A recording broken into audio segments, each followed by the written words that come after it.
गोदोहन। एक बार श्री कृष्ण के सबसे छोटे चाचा नंदन के पुत्र भद्र ने कन्हैया से कह दिया कि यह दूध मैंने दुहा है। बालकृष्ण ने बड़े आश्चर्य से पूछा, क्या तू गाय दूह लेता है? भद्र ने कहा, मैं तो गाय को कब से दूहता हूँ। उसने अपने अंगूठे और तर्जनी उंगली को गोल करके बताया कि मैं इतनी मोटी दूध की धार निकालता हूँ। दूसरे दिन श्याम सुंदर चुपके से ही सुबह सुबह गोष्ठ में जा पहुंचे। नींद से भरी आंखें, बिखरी हुई अलकें, कपोलों पर फैला हुआ काजल, नंग धड़ंगे, कछने का कहीं पता नहीं, जम्भाई लेते हुए नंद बाबा की बाह पकड़कर कहने लगे, बाबा मैं गाय दूहूंगा। नंद बाबा ने कहा कि गाय तो बड़े गोप दूहते हैं, तुम थोड़े बड़े हो जाओ फिर गाय दूहना। कन्हैया रुआंसा होकर बोला, यह भद्र भी तो मुझसे छोटा है, यह भी तो गाय दूहता है, मैं भी दूहूंगा। भद्र से भले कन्हैया 9 महीने छोटे थे, किंतु ये कहाँ मानते हैं कि भद्र इनसे बड़ा है। नंद बाबा के साथ सट कर बैठा हुआ भद्र क्यों अपने को छोटा मानने लगा? वह झट से बोला, तू छोटा है मुझसे, ना कि मैं छोटा हूं तुझसे। भद्र ने कन्हैया को चुनौती दे दी, आ नाप कर देख ले। कन्हैया ने झट बाबा की भुजा छोड़ दी और भद्र की चुनौती स्वीकार करते हुए भद्र के साथ सट कर खड़े हो गए। ये नंग धड़ंग दिगंबर और कचनी बांधे भद्र आपस में सिर सटाकर खड़े हैं। दोनों टेढ़ी आंखों से एक दूसरे को देखते हैं कि कोई ऊंचाई पर तो नहीं खड़ा है। दोनों अपने पंजे उठाकर उचकते हैं और नंद बाबा से पूछते हैं, बाबा देखो कौन बड़ा है। बाबा ने स्पष्ट कह दिया कि अपनी इस बात का फैसला मैया यशोदा से करवाना। भद्र और श्याम दोनों दौड़ते हुए आए और यशोदा मैया के पैरों को अपनी बाहों में भरकर बैठ गए। मैया ने पूछा कि तुम मेरे पैर पकड़कर क्यों बैठे हो? मैया मैं भद्र से बड़ा हूं ना। कन्हैया को तो अभी फैसला करवाना है और भद्र को भी यह झगड़ा अभी मिटाना है। भद्र बोला, मैया यह कन्हैया मुझसे छोटा है, तू अभी धागे से माप कर इसे बता दे। यशोदा मैया हंसते हुए कहने लगी कि तुम दोनों ही बड़े हो, छोटी तो मैं हूं। कन्हैया की जब इस विवाद में जीत नहीं हुई तो वह फिर छोटी सी सोने की लुटिया उठा गोष्ठ में भाग आया और पीछे पीछे भद्र भी भागा। बाबा मैं गाय को दूहूंगा, कन्हैया ने आग्रह किया।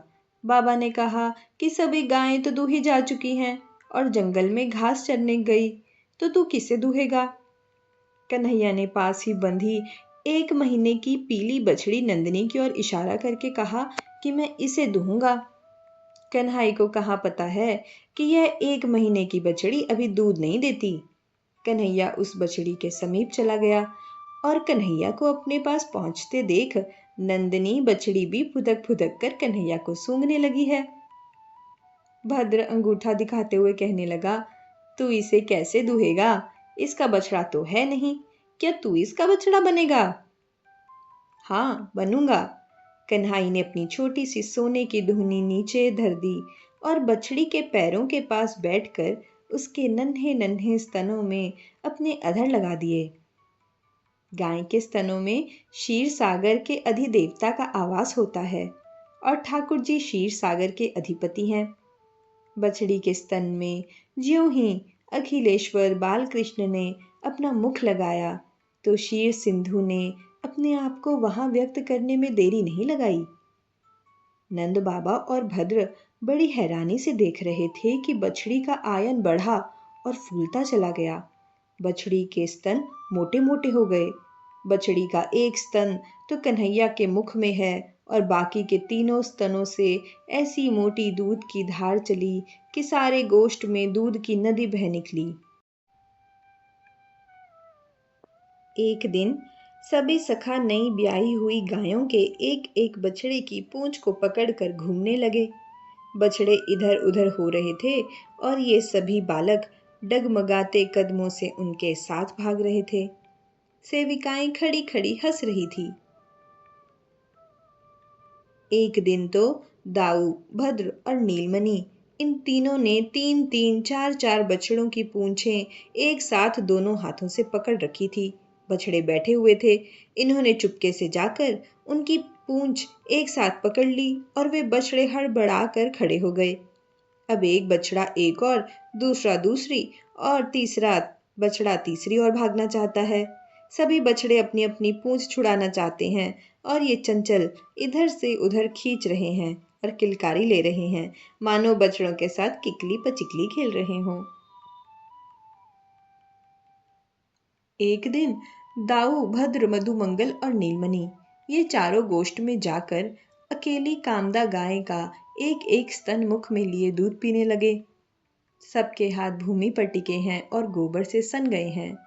कंठ ऊपर किए, मुख उठाए, सभी दूध पीने में लगे हैं। गोपियां और नंद भवन की सेविकाएं दूर शांत खड़ी तमाशा देख रही हैं। वे सोच रही हैं कि चलो अच्छा है, नीलमणि कामदा गाय का दूध पी रहा है। कामदा गाय का बछड़ा गौरव केवल 1 मास का है, इसीलिए अभी गोप इसे चरने नहीं ले जाते। वह नीलमणि को दूध पीता देख इधर उधर फुदक रहा है। कभी श्याम सुंदर के पास जाकर उसे सूंघता है और कभी कूदने लगता है। नीलमणि उसकी माँ का मीठा मीठा दूध पी रहा है। इस कारण से गौरव बछड़ा बहुत खुश लगता है और फुदक फुदक कर अपनी खुशी को प्रकट करता है। कामदा गाय के स्तनों से दूध इतना झर रहा है कि नीलमणि का नन्हा सा मुख उसे घुटक नहीं पाता। दूध नीलमणि के कपोलों पर, मुख पर, कंधे पर और वक्ष पर गिर रहा है। दूध से नीलमणि की अलकें तक भीग गई हैं। दूध से भीगे नीलमणि के अंगों की छटा देखते ही बनती है। इतने में किसी सेविका की असावधानी से उसकी चूड़ियां खनक गई। चूड़ियों की खनक सुनते ही नीलमणि ने गाय का स्तन छोड़ दिया और नंद भवन की तरफ भागा। नीलमणि के पीछे पीछे दाऊ, भद्र और मधुमंगल भी भाग गए।